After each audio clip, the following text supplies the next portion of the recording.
ለምሳሌ አንድ ቦታ ግጭት ሲያጋጥም ፌደራል መንግስት ዘሎ መግባት አይችልም፣ ክልሉ ናና እርዳኝ ካላለ በስተቀር የሚገባባቸው ወጣ ያሉ ነገሮች ካልተፈጠሩ በስተቀር እና ለደቡብ ክልል ከዛ አካባቢ የመጣችሁ ተወካዮች ህዝቡም እንዲረዳ የሚያስፈልገው ባልተገባ መንገድ ወረዳና ዞን ማስፋት የህዝቡን በጀት መብያ መንገድ እንጂ ጥቅም የለውም። የሆነው ይሄ ነው። የሚገዛው ወንበር፣ የሚገዛው ሶፋ፣ የሚገዛው ምናምን ነው ብር የጨረሰው እንጂ ብሩ ስለቀረ አይደለም። ከዚህ የሚገዛው ወንበር ግን የደቡብን ችግር አይፈታም። በነገራችን ላይ መስፋቱ ብቻ አይደለም፣ ለግምገማ የሚመች ስላልሆነ እዚህ ማንሳት ይከብደኛል እንጂ ሰዎች በወረዳና ዞን ማስፋት ቢዚ ስለሆኑ የበጋ እርሻ ከክልሎች ዝቅተኛ ያለው ደቡብ ክልል ነው።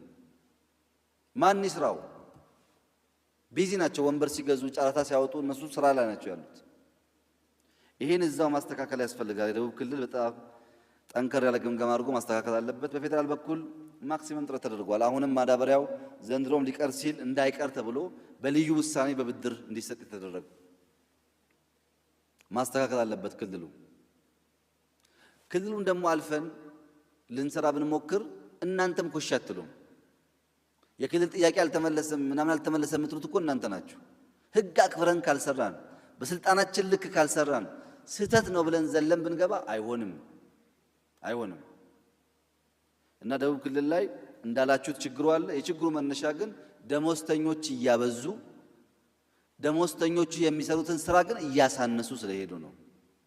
እሱን ማስተካከል በጣም ያስፈልጋል።